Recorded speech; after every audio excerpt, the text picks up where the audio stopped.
অভিশপ্ত শয়তান থেকে মহান আল্লাহর নিকট আশ্রয় চাই। সকল প্রশংসা সমগ্র বিশ্বের প্রতিপালক মহান আল্লাহর জন্য। রাহমান ও রাহিম আল্লাহ তাআলার নামে সূরাতুল ইব্রাহিমের বাংলা সরল অনুবাদ শুরু করছি। আলিফ লাম রা। কোরআন মজিদ যা আপনার প্রতি আমি অবতীর্ণ করেছি এ উদ্দেশ্যে যে আপনি মানুষদেরকে তাদের রবের নির্দেশে কুফরি থেকে বের করে ঈমানের দিকে নিয়ে আসবেন, পরাক্রমশালী প্রশংসিত আল্লাহর পথের দিকে নিয়ে আসবেন। আল্লাহ যিনি আকাশ পৃথিবীর মাঝে যা কিছু আছে তার মালিক তিনি, এবং অবিশ্বাসীদের জন্য কঠিন শাস্তির ধ্বংস। যারা দুনিয়ার জীবনকে আখিরাতের উপরে ভালোবাসে, মানুষদেরকে আল্লাহর রাস্তা হতে বাধা প্রদান করে এবং আল্লাহর রাস্তার পরিবর্তে বিকল্প রাস্তা খোঁজ করে, তারা সুদূর ভ্রান্ত পথে অবস্থান করছে। আমি কোনো রাসূলকে তার জাতির মাতৃভাষার বাইরে পাঠাইনি, যাতে করে সে তাদের উদ্দেশ্যে স্পষ্ট করে বলতে পারে। আল্লাহ তাআলা যাকে ইচ্ছা বিপদগামী করেন, যাকে ইচ্ছা পথ দেখান, তিনি পরাক্রমশালী কুশলী। নিশ্চয়ই আমি মূসাকে আমার কতগুলি নিদর্শন সহ পাঠালাম যে তোমার জাতিকে অন্ধকার থেকে আলোর দিকে নিয়ে এসো এবং তাদেরকে আল্লাহর উল্লেখযোগ্য দিনগুলি স্মরণ করিয়ে দাও। নিশ্চয় এর মধ্যে রয়েছে অনেক নিদর্শন প্রত্যেক ধৈর্যশীল এবং কৃতজ্ঞতা জ্ঞাপনকারীদের জন্য।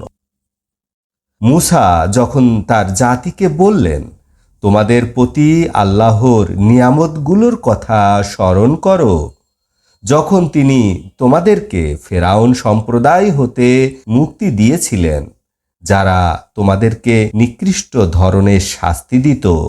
তারা তোমাদের পুত্র সন্তানগণকে হত্যা করত, কন্যা সন্তানদেরকে জীবিত রাখত, এবং এর মধ্যে ছিল তোমাদের রবের পক্ষ হতে তোমাদের জন্য বড় পরীক্ষা। যখন তোমাদের রব ঘোষণা করলেন, তোমরা যদি কৃতজ্ঞতা জ্ঞাপন করো তবে আমি তোমাদেরকে আমার নিয়ামত বাড়িয়ে দিব, আর তোমরা যদি অকৃতজ্ঞ হও তবে জেনে রাখো নিশ্চয় আমার শাস্তি বড় কঠিন। এবং মূসা বললেন, তোমরা এবং পৃথিবীর সবাই যদি আল্লাহকে অস্বীকার করো তাতে আল্লাহর কিছু আসে যায় না। নিশ্চয় আল্লাহ তাআলা অমুখাপেক্ষী প্রশংসিত। তোমাদের কাছে কি তোমাদের পূর্ববর্তী জাতিসমূহের খবর এসে পৌঁছেনি? নূহ, আদ, সামুদ এবং পরে যারা এসেছে, আল্লাহ ছাড়া কেউ তাদের সম্পর্কে জানেন না। তাদের কাছে তাদের রাসূলগণ উজ্জ্বল প্রমাণ নিয়ে এসেছিলেন। তারা জাতির লোকেরা তাদের মুখে হাত চেপে ধরেছিল এবং বলেছিল, তোমরা যা নিয়ে এসেছ নিশ্চয় আমরা তা অস্বীকার করছি, এবং তোমরা আমাদেরকে যেদিকে ডাকছ নিশ্চয় আমরা ও বিষয়ে দ্বিধাদ্বন্দ্বে আছি। তাদের রাসূলগণ বললেন, আল্লাহর বিষয় তোমরা সন্দেহ পোষণ করছো, যিনি আকাশ পৃথিবীর আদিস্রষ্টা, তিনি তোমাদেরকে ডাকছেন যে তিনি তোমাদের গুনাহরাশি মাফ করে দিবেন এবং নির্দিষ্ট সময় পর্যন্ত অবকাশ দিবেন। তারা বলল, তোমরা আমাদের মতো মানুষ ছাড়া কিছুই নও। আমাদের পূর্বপুরুষগণ যাদের ইবাদত করত, তোমরা তা হতে আমাদেরকে ফিরাতে চাও? তাহলে আমাদের কাছে উজ্জ্বল প্রমাণ নিয়ে এসো। তাদেরকে তাদের রাসূলগণ বললেন, অবশ্যই আমরা তোমাদের মতোই মানুষ, তবে আল্লাহ তাআলা তার বান্দাদের মধ্য হতে যাদের উপর ইচ্ছা করেন তার অনুগ্রহ দান করে থাকেন, এবং আমাদের কোনো ক্ষমতা নেই যে আল্লাহর অনুমতি ছাড়া তোমাদের কাছে কোনো প্রমাণ নিয়ে আসব, এবং মুমিনরা যেন আল্লাহর উপরেই নির্ভর করে। আমাদের কি হয়েছে যে আমরা আল্লাহর উপর নির্ভর করব না? অথচ তিনি আমাদেরকে আমাদের পথগুলি দেখিয়েছেন এবং তোমরা আমাদেরকে যে কষ্ট দিচ্ছ, অবশ্যই আমরা তার উপরে ধৈর্য ধারণ করব এবং নির্ভরকারীরা যেন আল্লাহর উপরেই নির্ভর করে। এবং কাফিররা তাদের রাসূলগণকে বলল, অবশ্যই আমরা তোমাদেরকে আমাদের জমিন থেকে বহিষ্কার করব, অথবা তোমরা আমাদের ধর্মে ফিরে আসবে। অতঃপর রাসূলগণকে তাদের রব জানিয়ে দিলেন, অবশ্যই আমি জালিমদেরকে ধ্বংস করব এবং তাদের পরে আমি অবশ্যই তোমাদেরকে ওই জমিনে বাসস্থান দিব এবং ইহা ওই সকল লোকের জন্য যারা আমার সামনে দাঁড়ানো এবং আমার শাস্তিকে ভয় করে। তারা রাসূলদের বিরুদ্ধে সাহায্য প্রার্থনা করেছিল এবং সকল অহংকারী দাম্ভিক নিরাশ হলো। তাদের সামনে রয়েছে জাহান্নাম এবং তাদেরকে পান করানো হবে পুজের পানি। সে তা গিলতে চাইবে, সহজে তা গিলতে পারবে না। চতুর্দিক হতে তাদের মৃত্যু আসবে, কিন্তু তবুও সে মরবে না এবং সামনে রয়েছে আরো কঠিন শাস্তি। যারা আপন রবকে অবিশ্বাস করে, তাদের আমলের দৃষ্টান্ত যেমন বালু যার উপরে ঝোড়ো হাওয়ার দিনে কঠিন বাতাস প্রবাহিত হলো, ফলে সব উড়ে গেল। তারা যা উপার্জন করেছিল তারা তার কিছুই কোনো কাজে লাগাতে পারল না। এটা হচ্ছে বড় ধরনের ক্ষতি। আপনি দেখেন না যে আল্লাহ তাআলা আকাশ পৃথিবীকে ন্যায়সঙ্গতভাবে সৃষ্টি করেছেন? তিনি ইচ্ছা করলে তোমাদের বিলুপ্তি সাধন করতে পারেন এবং নতুন সৃষ্টি নিয়ে আসতে পারেন। ইহা আল্লাহর কাছে মোটেই কঠিন কাজ নয়। তারা সবাই আল্লাহর উদ্দেশ্যে কবর হতে বের হবে। অতঃপর দুর্বলরা অহংকারীদেরকে বলবে, নিশ্চয় আমরা তোমাদের অনুগত ছিলাম। তোমরা সামান্য কিছু শাস্তি আমাদের থেকে রহিত করতে পারো? তখন তারা বলবে, আমাদেরকে আল্লাহ তাআলা হেদায়েত দান করলে আমরাও তোমাদেরকে হেদায়েত দান করতে পারতাম। আমরা অস্থির হই অথবা ধৈর্য ধারণ করি, সবই আমাদের জন্য সমান। আমাদের মুক্তির কোনো পথ নেই। এবং শয়তান বলবে, যখন বিচার কাজ শেষ হবে, নিশ্চয় আল্লাহ তাআলা তোমাদের সাথে ওয়াদা করেছিলেন, সত্য ওয়াদা, এবং আমি তোমাদের সাথে প্রতিশ্রুতি দিয়েছিলাম, আমি সে প্রতিশ্রুতি ভঙ্গ করলাম। তোমাদের উপরে আমার কোনো ক্ষমতা ছিল না, ইহা ছাড়া যে আমি তোমাদেরকে দাওয়াত দিতাম। অতঃপর তোমরা আমার দাওয়াতে সাড়া দিতে। অতএব তোমরা আমাকে দোষারোপ করো না, বরং নিজেদেরকে দোষারোপ করো। আমি তোমাদেরকে মুক্তি দিতে পারছি না, তোমরাও আমাকে মুক্ত করতে পারছো না। ইতিপূর্বে তোমরা যে আমাকে অংশীদার সাব্যস্ত করেছিলে, নিশ্চয় আমি তা অস্বীকার করছি। নিশ্চয় জালিমদের জন্য রয়েছে বেদনাদায়ক শাস্তি। যারা বিশ্বাস করেছে, ভালো কাজ করেছে, তাদেরকে জান্নাতে প্রবেশ করানো হবে, যার তলদেশ থেকে নহর প্রবাহিত। আল্লাহর নির্দেশে তথায় তারা অনন্তকাল থাকবে। সেখানে তাদের অভিবাদন হবে সালাম। আপনি কি লক্ষ্য করেন না যে কিভাবে আল্লাহ তাআলা দৃষ্টান্ত উপস্থাপন করছেন? পবিত্র বাক্য পবিত্র বৃক্ষের ন্যায়, যার শিকড়গুলো দৃঢ় এবং শাখাগুলো আকাশে বিস্তীর্ণ। ওই বৃক্ষ প্রত্যেক মৌসুমে তার রবের নির্দেশে ফল দান করতে থাকে। আল্লাহ তাআলা মানুষের উদ্দেশ্যে দৃষ্টান্ত স্থাপন করে থাকেন, যাতে তারা উপদেশ গ্রহণ করতে সক্ষম হয়। অপবিত্র বাক্যের উদাহরণ যেমন একটি অপবিত্র বৃক্ষ। পৃথিবীর বক্ষ হতে তাকে উপড়ে ফেলানো হয়েছে, তার কোনো স্থায়িত্ব নেই। আল্লাহ তাআলা মুমিনদেরকে প্রতিষ্ঠিত বাণীর সাহায্যে দুনিয়া ও আখিরাতে প্রতিষ্ঠিত রাখেন এবং জালিমদেরকে পথহারা করে রাখেন, এবং আল্লাহ তাআলা যা ইচ্ছা করেন তাই করেন।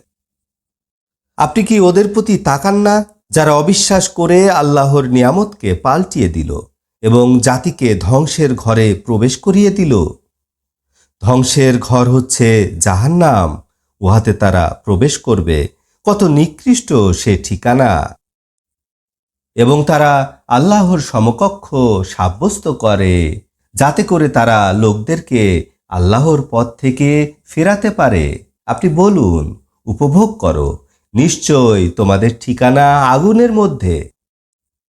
আপনি আমার ইমানদার বান্দাদেরকে বলুন, তারা যেন সালাত প্রতিষ্ঠা করে এবং আমি তাদেরকে যে জীবিকা দান করেছি তা হতে প্রকাশ্যে এবং গোপনে দান করতে থাকে। ওই দিন আসার আগে, যেদিন কোনো লেনদেনও থাকবে না, বন্ধুত্বও থাকবে না।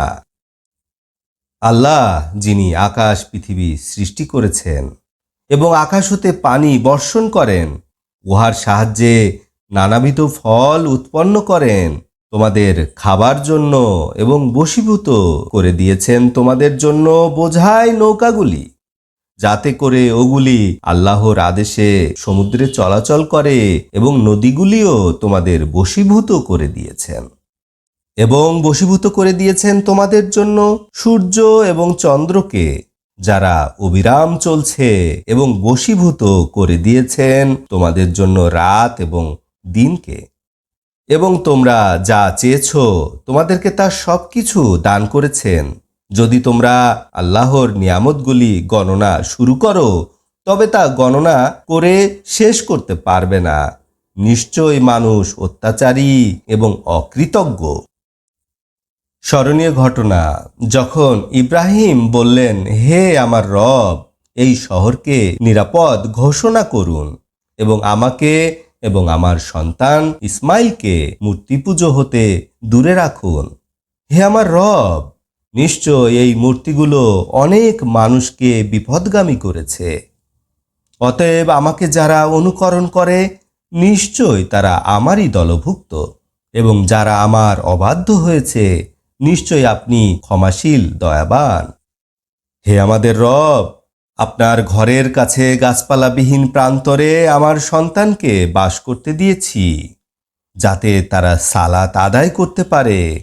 অতএব একদল মানুষের অন্তর তাদের দিকে ঝুঁকিয়ে দিন, ফলমূল হতে তাদের জীবিকা দান করুন, যাতে তারা আপনার প্রতি কৃতজ্ঞতা জ্ঞাপন করে।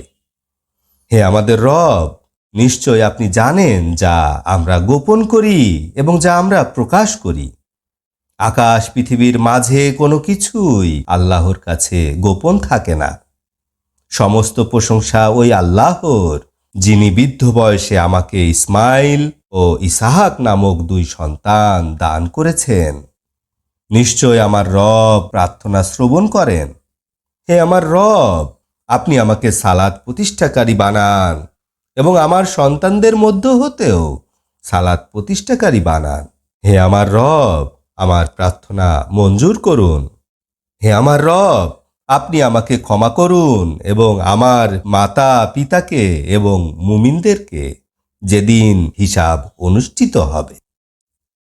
হে রাসূল, আপনি জালিমদের কর্মকাণ্ড থেকে আল্লাহকে অমনোযোগী মনে করবেন না। নিশ্চয় তিনি তাদেরকে এমন একটি দিনের জন্য অবকাশ দিচ্ছেন, যেদিন তাদের চক্ষুগুলি উপরে উঠে যাবে, বন্ধ হবে না।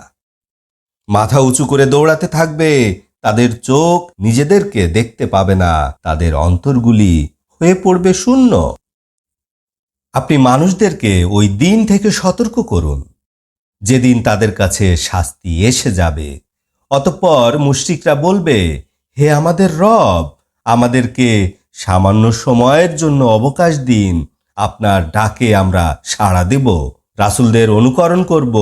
তোমরা কি ইতিপূর্বে শপথ করে একথা বলতে না যে আমাদের কোনো পতন নেই?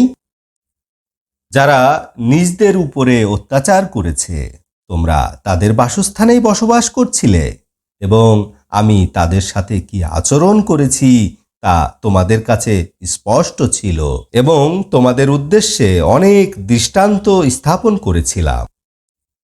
তারা তাদের ষড়যন্ত্র করেছে এবং তাদের সমস্ত ষড়যন্ত্র আল্লাহর কাছে জমা আছে, এবং তাদের ষড়যন্ত্রগুলো ছিল পাহাড় হটিয়ে ফেলার মতো। হে রাসূল, আপনি কখনোই ভাববেন না যে আল্লাহ তাআলা তার রাসূলগণের সাথে কৃত ওয়াদা ভঙ্গ করবেন। নিশ্চয় আল্লাহ তাআলা পরাক্রমশালী, প্রতিশোধ গ্রহণকারী। সেদিন অন্য পৃথিবী দিয়ে এই পৃথিবী পাল্টানো হবে এবং আকাশগুলিও পাল্টানো হবে এবং পরাক্রমশালী এক আল্লাহর উদ্দেশ্যে সবাই একত্রিত হবে। সেদিন আপনি অপরাধীদেরকে শিকলে আবদ্ধ দেখতে পাবেন।